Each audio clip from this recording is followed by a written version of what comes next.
നമസ്കാരം. നമ്മളെല്ലാവരും ദിവസവും കാണുന്ന ഒന്നാണ് സാനിറ്ററി നാപ്കിൻ, അല്ലേ? പക്ഷെ അതിന്റെ പിന്നിലൊരു വലിയ കഥയുണ്ട്, ഒരു വിപ്ലവത്തിന്റെ തന്നെ കഥ. ഇതൊരു വെറും പ്രൊഡക്റ്റ് അല്ല, ഇത് സ്ത്രീകളുടെ ആരോഗ്യത്തെയും അന്തസ്സിനെയും സ്വാതന്ത്ര്യത്തെയും മാറ്റിമറിച്ച ഒന്നാണ്. അപ്പോൾ കേൾക്കുമ്പോൾ സിമ്പിളായി തോന്നാമെങ്കിലും ഒട്ടും സിമ്പിളല്ലാത്ത ആ ചരിത്രത്തിലേക്ക് നമുക്കൊന്ന് പോയി നോക്കിയാലോ?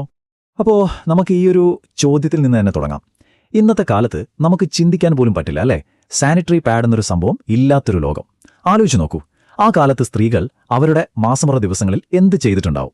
എങ്ങനെയായിരിക്കും അവരത് മാനേജ് ചെയ്തിട്ടുണ്ടാവുക? ശരിക്കും പറഞ്ഞാൽ അതൊരു വലിയ പോരാട്ടം തന്നെയായിരുന്നു. നമ്മളിവിടെ കാണുന്നത് പോലെ പഴയ തുണിക്കഷ്ണങ്ങൾ മാത്രമല്ല, പുല്ല്, പായൽ, എന്തിന് മണ്ണ് പോലും അവർക്ക് ഉപയോഗിക്കേണ്ടി വന്നു. പഴയ ഈജിപ്തിലൊക്കെ ആണെങ്കിൽ പാപ്പരിസ് സോഫ്റ്റാക്കി ഉപയോഗിക്കും, റോമിലാണെങ്കിൽ കമ്പിളി. ഇതൊന്നും ഹൈജീനിക് അല്ലായിരുന്നു, ഒട്ടും കംഫർട്ടബിളും അല്ലായിരുന്നു. ഇതിൻ്റെയൊക്കെ ഫലം എന്താ? സ്ഥിരമായ ഇൻഫെക്ഷനുകൾ, പിന്നെ സഹിക്കാൻ പറ്റാത്ത അസ്വസ്ഥതകളും. അപ്പോൾ ഈ ചരിത്രത്തിലൂടെ നമ്മൾ എങ്ങനെയാണ് മുന്നോട്ട് പോകുന്നതെന്ന് നോക്കാം. ആദ്യം പാഡുകളൊന്നും ഇല്ലാതിരുന്ന ഒരു ലോകത്തെപ്പറ്റി നമ്മൾ സംസാരിക്കും. പിന്നെ ഒരു യുദ്ധത്തിനിടയിൽ നിന്ന് കിട്ടിയ ഒരു സർപ്രൈസിംഗ് തുടക്കത്തെക്കുറിച്ച്. അത് കഴിഞ്ഞാൽ സമൂഹമുണ്ടാക്കിയ പ്രശ്നങ്ങളെയും പാഡിന്റെ ഡിസൈനിലുണ്ടായ വിപ്ലവത്തെയും കുറിച്ച് നോക്കാം. ലോകം മുഴുവൻ അതുണ്ടാക്കിയ ഇമ്പാക്റ്റ്. അവസാനം മെൻസ്ട്രുവേഷന്റെ ഫ്യൂച്ചർ എന്തായിരിക്കും എന്നുകൂടി നമുക്ക് നോക്കണം. ഓക്കെ, അപ്പോൾ നമുക്ക് ആദ്യത്തെ ഭാഗത്തേക്ക് കടക്കാം. ശരിയായ ഒരു സൊല്യൂഷൻ ഇല്ലാതിരുന്ന ആ ലോകം സ്ത്രീകളുടെ ഡെയിലി ലൈഫിനെ എത്രത്തോളം പുറകോട്ടടിച്ചിരുന്നു എന്ന് നമുക്കൊന്ന് നോക്കാം. ഇവിടെ നോക്കൂ, ആ കാലഘട്ടത്തിലെ റിയാലിറ്റിയും അവരുടെ ആവശ്യങ്ങളും തമ്മിലുള്ള ഒരു വലിയ ഗ്യാപ്പ് നമുക്ക് കാണാം. ഒരു സൈഡിൽ ഇൻഫെക്ഷൻ വരുമോ എന്ന പേടി, എപ്പോഴും ഒരു അസ്വസ്ഥത, പിന്നെ ആ ദിവസങ്ങളിൽ പുറത്തിറങ്ങാൻ പോലും പറ്റാതെ വീട്ടിലിരിക്കേണ്ട ഒരു അവസ്ഥ. പക്ഷെ മറുവശത്ത് അവർക്ക് എന്തായിരുന്നു വേണ്ടിയിരുന്നത്? വളരെ ബേസിക്കായ കാര്യങ്ങൾ, നല്ല ഹൈജീൻ, കോൺഫിഡൻസ്, പിന്നെ എവിടെ വേണമെങ്കിലും പോകാനുള്ളൊരു ഫ്രീഡം. ഈ ഒരു വലിയ ആവശ്യം തന്നെയാണ് ശരിക്കും ഒരു റെവല്യൂഷന് കാരണമായത്. ഇനിയാണ് ഈ കഥയിലെ ഏറ്റവും വലിയ ട്വിസ്റ്റ്. മോഡേൺ സാനിറ്ററി പാഡ് കണ്ടുപിടിച്ചത് സമാധാനമുള്ള ഏതെങ്കിലും ലാബിലൊന്നുമല്ല. നേരെ മറിച്ച് ചരിത്രത്തിലെ ഏറ്റവും ഭീകരമായ ഒരിടത്തു വെച്ചായിരുന്നു, ഒന്നാം ലോകമഹായുദ്ധം നടന്ന യുദ്ധകളത്തിൽ നിന്ന്. അതെ, നിങ്ങൾ കേട്ടത് ശരിയാണ്. ഒരുപാട് വേദനയും നഷ്ടങ്ങളുമൊക്കെയുള്ള ആ ഒരു സാഹചര്യത്തിൽ തികച്ചും വേറൊരു പ്രശ്നത്തിനാണ് അവിടെ ഒരു സൊല്യൂഷൻ ഉണ്ടായത്. ശരിക്കും വിചിത്രം അല്ലേ? ഇതിലെ ഹീറോസ് ആരാണെന്നറിയാമോ? യുദ്ധത്തിൽ മുറിവേറ്റ പട്ടാളക്കാരെ നോക്കിയിരുന്ന ഫ്രഞ്ച് നഴ്സുമാരായിരുന്നു.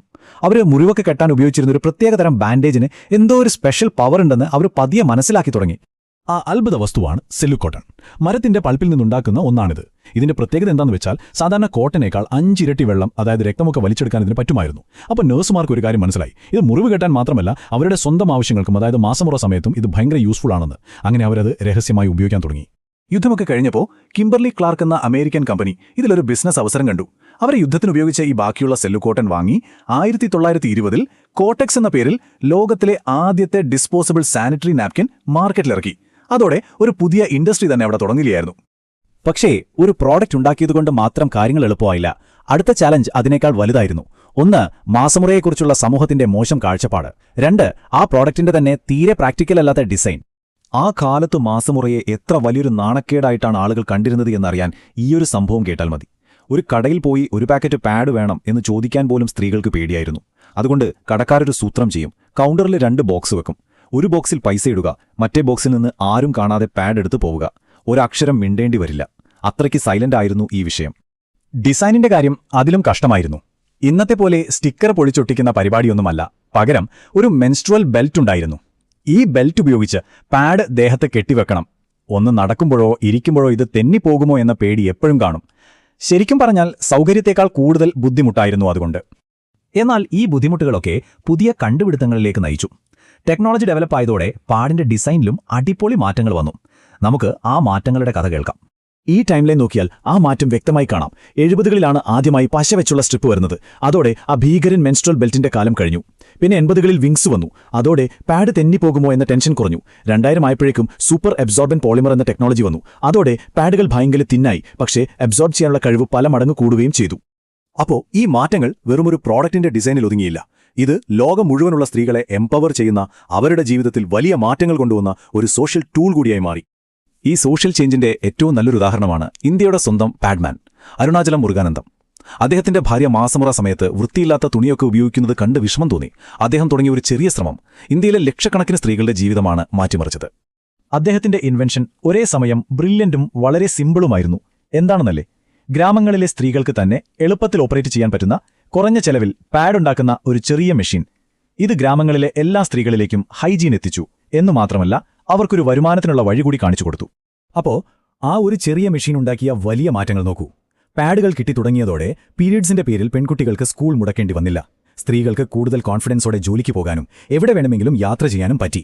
ഏറ്റവും ഇമ്പോർട്ടൻ്റായി മാസമുറയെക്കുറിച്ച് ഒളിച്ചും പാത്തും സംസാരിക്കാതെ തുറന്ന് സംസാരിക്കാനുള്ളൊരു ധൈര്യം എല്ലാവർക്കും കിട്ടി. അപ്പോൾ നമ്മൾ ഒരുപാട് മുന്നോട്ട് വന്നു അല്ലേ? പക്ഷേ ഈ യാത്ര ഇവിടെ തീരുന്നില്ല. ഇന്ന് നമുക്ക് മുന്നിലുള്ളത് പുതിയ ചാലഞ്ചുകളാണ്. പക്ഷേ ഓർക്കുക, ഓരോ ചാലഞ്ചും പുതിയ അവസരങ്ങൾ കൂടിയാണ് കൊണ്ടുവരുന്നത്. ഇന്നത്തെ ഏറ്റവും വലിയ ചാലഞ്ച് നമ്മുടെ പരിസ്ഥിതിയാണ്. ഈ ചാർട്ടിലേക്കൊന്ന് നോക്കൂ. പ്ലാസ്റ്റിക്കുള്ള ഒരു സാധാരണ പാഡ് മണ്ണിൽ അലിഞ്ഞു ചേരാൻ 500-ലധികം വർഷമെടുക്കും. അതേസമയം പുതിയ ബയോഡീഗ്രേഡബിൾ പാഡുകൾക്ക് 2 വർഷം പോലും വേണ്ട. ആ ഒരു വ്യത്യാസം ആലോചിച്ച് നോക്കൂ, എത്ര വലുതാണെന്ന്. ഫ്യൂച്ചർ ശരിക്കും എക്സൈറ്റിംഗ് ആണ്. വാഴനാര്, മുള, ചോളം ഇങ്ങനെയുള്ള നാച്ചുറൽ മെറ്റീരിയൽസ് കൊണ്ടുള്ള പാഡുകൾ ഇപ്പോൾ തന്നെ സാധാരണമായി തുടങ്ങി.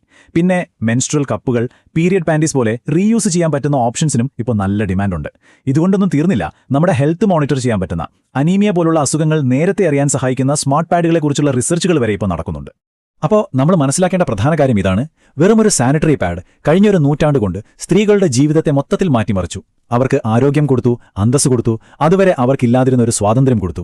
ഈ യാത്ര ഇനിയും തുടരും. അപ്പോൾ എന്റെ അവസാനത്തെ ചോദ്യം ഇതാണ്: അടുത്ത നൂറ്റാണ്ടിൽ സ്ത്രീകളുടെ ജീവിതത്തെ ഇതുപോലെ മാറ്റിമറിക്കാൻ പോകുന്ന ആ ഒരു ഗെയിം ചേഞ്ചർ കണ്ടുപിടുത്തം എന്തായിരിക്കും? ഒന്ന് ആലോചിച്ചു നോക്കൂ.